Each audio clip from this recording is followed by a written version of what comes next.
channel, Head Chef Mom. I'm Kendall Lawrence, and I want to make some comfort food today. I am going to do a ham and potato casserole that I was inspired to make by one of my friends on Facebook that I follow in one of my cooking groups on Facebook. Her name is Brenda, and she's an awesome cook. Now, this is not her recipe exactly. I was inspired by her recipe. She actually didn't have a recipe. She's a very creative cook, and she put together this fabulous looking ham and potato casserole. So I thought, well, I'm going to do something very similar. Now, I've been encouraging Brenda to get on YouTube for a long time, but she does go on Facebook Live sometimes. So if you're a part of any of the Facebook cooking groups, maybe you'll catch her. So let's go ahead and start taking a look at our ingredients and get this party started.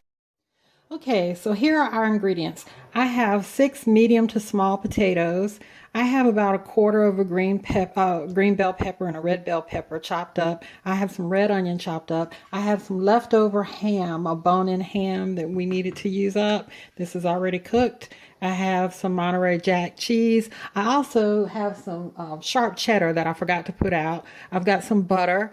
I've got some milk here, some flour, and some sour cream. So I'm going to go ahead, and these potatoes are cooked already. I just need to pull the skins off of them. I'm going to go ahead and get my ham chopped up, and I'm going to grate my Monterey Jack and cheddar.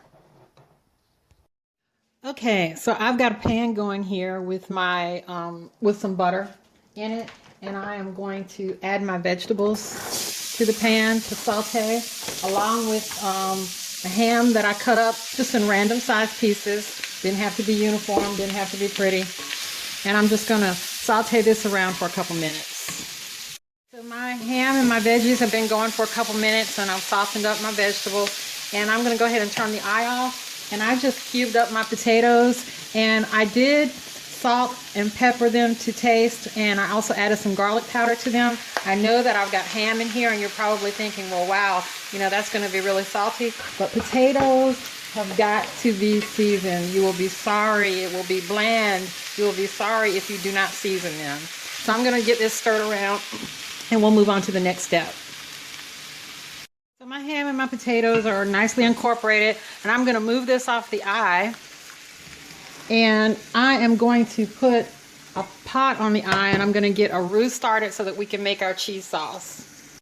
Okay, so I've got about a quarter cup of butter in my pan and about 2 soup spoons full of flour in my pot, and I'm going to whisk this all together and start gradually adding in some milk.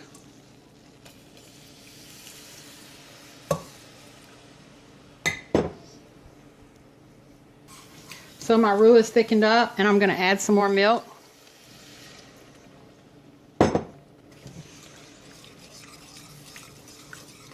And I'm just going to continue to do that back and forth.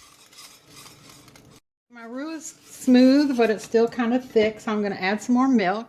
And I'm just going to continue to do this, like I said. It's got a nice consistency, and it's very smooth. So I'm going to start adding cheese to it.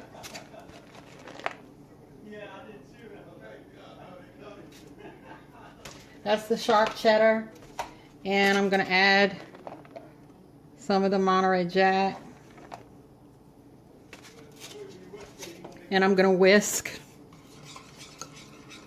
Cheese sauce is looking and tasting really good. I tasted it, and I wanted to adjust the seasonings. I thought it was a little bit bland, so I put in a little bit of garlic powder, a pinch of mustard, just a pinch of dry mustard, and a pinch of cayenne, and that made all the difference. But all of that kind of stuff is up to you. This is something that's supposed to serve as a guide, as did Brenda's recipe for me. So I'm just going to stir in some sour cream.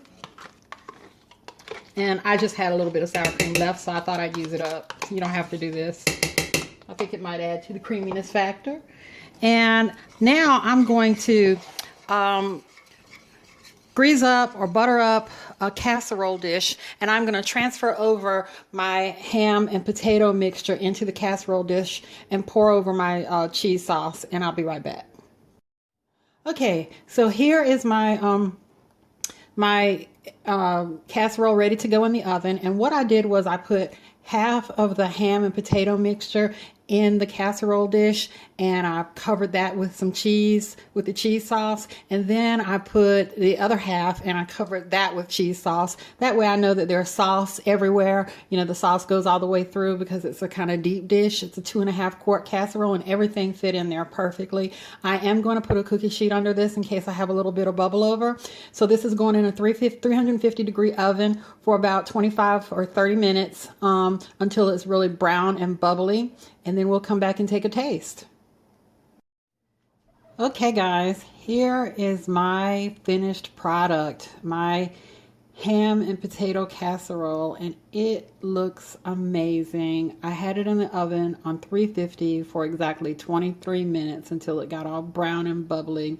And before I put it in the oven, I did sprinkle a few panko breadcrumbs on top. When I took it out of the oven, I sprinkled a little bit of parsley on top of it, just for looks. So I'm ready to dig in. Okay guys, so here it is on the plate. Looks fantastic and creamy and amazing. So let's taste.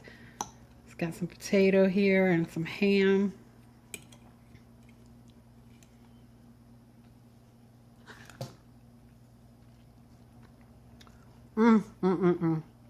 That is very, very good. If you like scalloped potatoes, this is scalloped potatoes on steroids.